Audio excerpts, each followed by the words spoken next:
Imagine a city rising from the desert sands, not just as a hub of trade, but as the very heart of human knowledge. A place where the greatest minds from across the known world gathered, sparking a revolution in science, mathematics, and philosophy. This wasn't Athens or Rome. This was Baghdad, the forgotten epicenter of a golden age. How did a city, founded in the 8th century, eclipse all others to become the world's intellectual capital?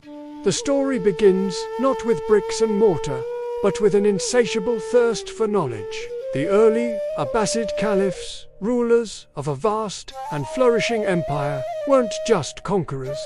They were patrons of learning. They saw wisdom as a treasure more valuable than gold. The second Abbasid caliph, Al-Mansur, was the visionary architect. He didn't just build a city, he laid the foundation for an empire of the mind. He chose a strategic spot between the Tigris and Euphrates rivers, the cradle of civilization itself. He famously designed Baghdad as a perfect circle, a statement of unity and perfection, with his grand palace and mosque at its very core. But his greatest legacy wasn't the city's impressive walls, but his decision to actively seek out and translate the world's wisdom. Under Al-Mansur's rule, scholars were dispatched to the far corners of the empire and beyond. Their mission, to collect manuscripts. They traveled to the Byzantine Empire for Greek texts, to India for mathematical treatises, and to Persia for ancient astronomical charts. They brought back the works of Aristotle, Plato, Euclid, and Ptolemy, knowledge that had been largely lost to Europe during the Dark Ages. This passion for learning exploded under Al-Mansur's successors, Harun al-Rashid and his son Alman. You might know Harun al-Rashid from the famous tales of 1001 Nights, but his reign was about much more than enchanting stories. It was a time of unprecedented prosperity and cultural flourishing, and it was his son, Alman, who would take this cultural project to a level the world had never seen before. Around the year 830, Alman established one of the most significant institutions in the history of science, the Beit al-Hikmah, or the House of Wisdom. This wasn't just a library. It was a combination of a university, a translation center, and a research institute, all rolled into one. It was the intellectual engine of the entire Islamic world. Imagine walking through its halls. You'd see Christian, Jewish, and Muslim scholars working side by side, united by a common language, Arabic, and a shared passion for discovery. They weren't just preserving ancient knowledge, they were building upon it. They meticulously translated texts from Greek, Syriac, Persian, and Sanskrit into Arabic, creating a repository of human thought that was unparalleled in its scope and diversity. This translation movement was a colossal undertaking. The caliphs spared no expense. It's said that Alman would pay translators the weight of their translated books in solid gold. This immense investment attracted the brightest minds. Scholars like Hunayn ibn Ishaq, a Nestorian Christian, became the sheikh of translators. He and his team didn't just do word-for-word translations. They refined, corrected, and clarified the ancient texts, ensuring their accuracy for generations to come. But the House of Wisdom was more than just translation. It was a hotbed of original research. Let's talk about some of the superstars of this era. There was Al-Khwarizmi, a Persian mathematician and astronomer whose name gives us the word algorithm. His groundbreaking book on calculation introduced Hindu-Arabic numerals, the very numbers 0 through 9 that we use to date to the Western world. More importantly, he systematized the field of algebra, even giving it its name from the title of his book, Algebra. He literally wrote the book on a fundamental branch of modern mathematics. Then there was the polymath, Al-Kindi, known as the philosopher of the Arabs. He wrote hundreds of works on everything from metaphysics and ethics to music theory and optics. He was a pioneer in cryptography, developing methods for code breaking that were centuries ahead of their time. He championed the use of reason and logic, harmonizing Greek philosophy with Islamic thought.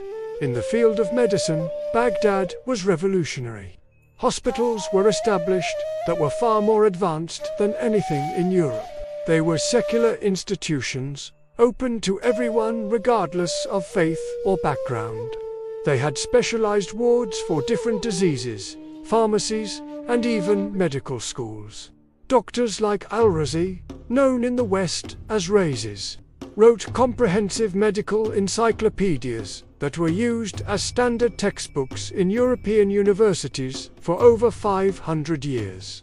He was the first to accurately differentiate between smallpox and measles and was a firm believer in clinical observation and experimentation. The skies themselves were not beyond the reach of Baghdad's scholars. They built observatories and created incredibly precise astronomical tables. Or Zij, they measured the circumference of the Earth with remarkable accuracy, corrected Ptolemy's ancient models of the solar system, and named many of the stars we still know today, like Aldebaran and Betelgeuse. This wasn't just stargazing. It was rigorous, data-driven science. Think about the impact of all this. While much of Europe was mired in conflict and intellectual stagnation, Baghdad was a beacon of light.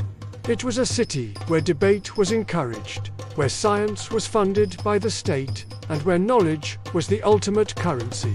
It was a truly multicultural and multi-faith environment where the pursuit of truth transcended religious and ethnic divisions. So, why did this golden age end? The story is complex and tragic. Political instability began to creep in. Internal strife weakened the caliphate's central authority.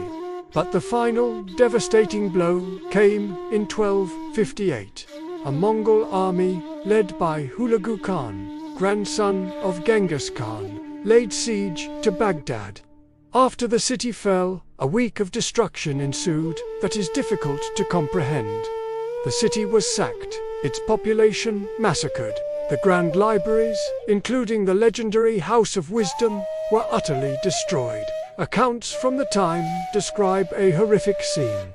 The Tigris River running black with the ink from countless books thrown into its waters, and then red with the blood of the scholars who were killed. An entire civilization's intellectual heritage was wiped out in a matter of days. It was a catastrophic loss for all of humanity.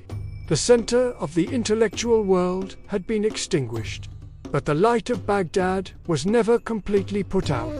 The knowledge that was cultivated and advanced there had already spread. Through trade routes and through Islamic Spain, these Arabic texts, containing the wisdom of the Greeks, the innovations of the Persians, and the brilliance of the Arabs themselves, began to flow into Europe. European scholars in cities like Toledo and Sicily began translating these Arabic works into Latin. It was through these translations that Europe rediscovered Aristotle, learned algebra from Al-Khwarizmi, and studied the medicine of Al-Razi. This influx of knowledge from the Islamic world was a critical catalyst for the European Renaissance. In a very real sense, the fire of learning that was kindled in Baghdad helped to pull Europe out of the Dark Ages and set the stage for the scientific revolution. So, the next time you solve an algebra problem, consult a map, or even look up at the stars. Remember the forgotten city of Baghdad.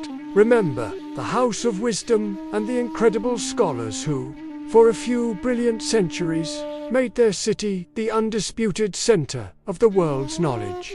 Their legacy is a powerful reminder that the pursuit of wisdom knows no borders, and that the flame of curiosity, once lit, can illuminate the entire world.